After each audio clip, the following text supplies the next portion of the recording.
Hi, good morning. ഇതാണ് നമ്മുടെ അവസാനം പ്രസവിച്ച പശു. ഇന്നത്തേക്കിപ്പോൾ ശനിയോട് ശനി 8 ഞായർ 9 ദിവസമായി. വടനീരൊക്കെ പറ്റിയെന്ന് പറഞ്ഞാൽ ഇന്നലെ വീഡിയോ ഇട്ടിട്ടുണ്ടായിരുന്നു. അതെ, ഇതാണ് കണ്ടില്ലേ, നല്ലോണം വെട്ടി പാൽഞ്ഞരമ്പൊക്കെ നന്നായിട്ട് തെളിഞ്ഞ് കാണാൻ തുടങ്ങിയിട്ടുണ്ട്. കാമ്പ് കണ്ടു, തീർത്തിരുന്ന കാമ്പൊക്കെ നല്ല സാധാ ലെവലിലേക്ക് എത്തിയിട്ടുണ്ട്. കാമ്പിൻ്റെ ഡ്രൈനെസ്സൊക്കെ പോയിട്ട് നല്ല സോഫ്റ്റായി തുടങ്ങി. കൈവയ്ക്കുന്ന സമയത്ത് വേദനയും കാര്യങ്ങളൊന്നും ഇപ്പം നിലവിൽ ഇല്ല. ഇപ്പോൾ നമ്മൾ മറവെള്ളം വീണ് കഴിഞ്ഞാലും അതിൻ്റെ ഡിസ്ചാർജ് കുറച്ച് ദിവസത്തേക്ക് ഇങ്ങനെ വന്നുകൊണ്ടിരിക്കും. അപ്പോൾ നമ്മൾ യൂട്രൈൻ ക്ലെൻസർ ആൾറെഡി കൊടുക്കുന്നുണ്ട്. നമ്മുടെ വെർബാക്കിൻ്റെ യൂട്രി വൈവാണ് കൊടുത്തുകൊണ്ടിരിക്കുന്നത്.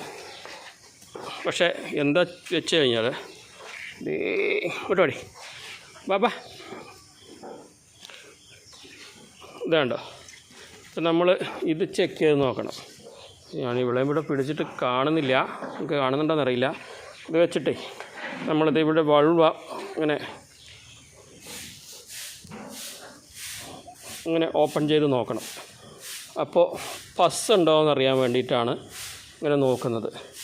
ഇച്ചിരി അശ്ലീലമാണ്, എന്നാലും കുഴപ്പമില്ല. അതുകൊണ്ടോ പസ്സൊന്നും ഇല്ല. നിങ്ങൾക്ക് കാണുമ്പോൾ അറിയാം. പസ് ഉണ്ടെങ്കിൽ പഴുപ്പറിയും നന്നായിട്ട് അതിൽ ഒട്ടി ഇങ്ങനെ വരുന്നുണ്ടാവും, സ്മെല്ലുണ്ടാവും നന്നായിട്ട്.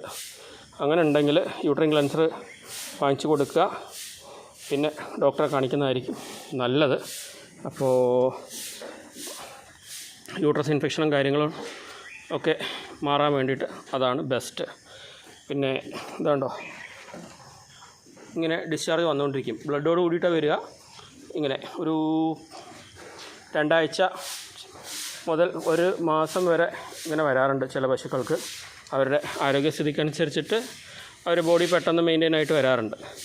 അപ്പോൾ ഇത് ശ്രദ്ധിച്ചില്ല എന്ന് പറഞ്ഞാൽ ഇൻഫെക്ഷൻ ആവും. അപ്പോൾ നമ്മൾ ഡെയിലി നോക്കുന്നത് നല്ലത്. കുറഞ്ഞത് 2-3 ദിവസത്തിലൊരിക്കലെങ്കിലും ഇതിലെ വജൈനൽ ഭാഗം ഒന്ന് വിടർത്തി പഴുപ്പുണ്ടോയെന്നൊന്ന് ചെക്ക് ചെയ്യേണ്ടത് അത്യാവശ്യമാണ്. അപ്പോൾ നിങ്ങളും ചെയ്യുന്നുണ്ടെന്ന് വിചാരിക്കുന്നു. ഞാൻ നോക്കാറുണ്ട്. അപ്പോൾ അറിയാത്ത ആൾക്കാർ ഇത് അറിഞ്ഞു വയ്ക്കുക കേട്ടോ. ഓക്കെ എന്നാൽ ബൈ.